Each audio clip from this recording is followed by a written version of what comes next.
La première fois que la fée toucha le garçon humain, elle se brûla accidentellement avec son anneau. Le garçon s'excusa précipitamment, enleva l'anneau et le jeta loin. Touché par son geste, la fée lui permit de caresser ses ailes, et ils passèrent souvent leur temps à jouer dans la forêt magique. Mais avec le temps, leur amitié changea doucement. Après que le garçon lui eut offert un collier, la fée était déjà tombée amoureuse du jeune homme devant elle. À ses 16 ans, il lui donna un baiser, qu'il appela le baiser de l'amour vrai. Mais peu après, le garçon disparut sans un mot, et ne revint pas pendant des années. Malphys errait souvent seul, revivant les moments passés avec lui. Jusqu'au jour où le garçon, devenu homme, réapparut soudain. Cette rencontre inattendue fit disparaître en un instant toutes les rancunes de Malphys. Après des années d'absence, ils se blottirent l'un contre l'autre dans la nuit, mais l'homme lui tendit une tasse de poison. Lorsque Malphys s'endormit dans un état confus, il sortit un poignard. Quand elle se réveilla, il avait disparu et elle découvrit que ses ailes avaient été coupées. Horrifiée, elle pleura à chaudes larmes, son cœur transpercé par la dague de la trahison. Ses cris résonnèrent dans toute la forêt magique. L'homme emmena ses ailes devant l'empereur, échangeant cela contre le trône et la main de la princesse. Privée de ses ailes, Malphys ne se précipita pas vers la vengeance, elle ramassa une branche par terre, la transforma en bâton magique pour soutenir ses pas chancelants.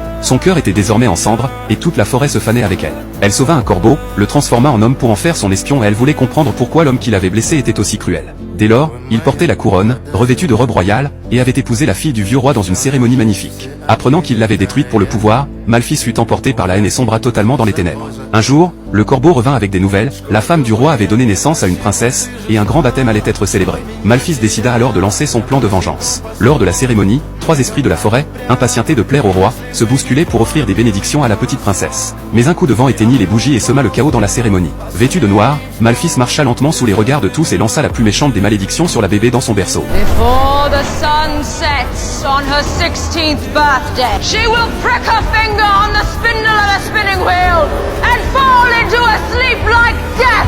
Pour protéger la princesse, le roi ordonna de brûler toutes les rouettes de filature du royaume. Il confia la petite à 3 esprits, enjoignant ceux-ci de l'élever dans un endroit reculé et sûr, et de ne la ramener qu'après son 16e anniversaire. Mais ces esprits, qui prétendaient être expérimentés, étaient en réalité totalement incompétents. Ils se querellaient pour des trifles et négligeaient la petite princesse à tel point que même les corbeaux dans les arbres en avaient marre. La bébé pleurait toute la nuit de faim, tandis que les esprits dormaient paisiblement, les oreilles bouchées. Malphys fit venir des fleurs fraîchement cueillies par le corbeau, pour que la princesse puisse sucer le nectar. Malgré son air dur, Malphys suivait attentivement les mouvements de l'enfant. Une fois, lors d'un pique-nique en plein air, les esprits se battirent à cause d'une de ces farces. Pendant ce temps, la petite princesse courut après un papillon vers la falaise, sur le point de tomber dans le vide mais Malphys utilisa un tout petit sort pour la sauver. Bien qu'elle affectât de détester l'enfant en surface, Malphys avait depuis longtemps laissé tomber sa rancune. Elle aimait de plus en plus cette petite fille simple et mignonne.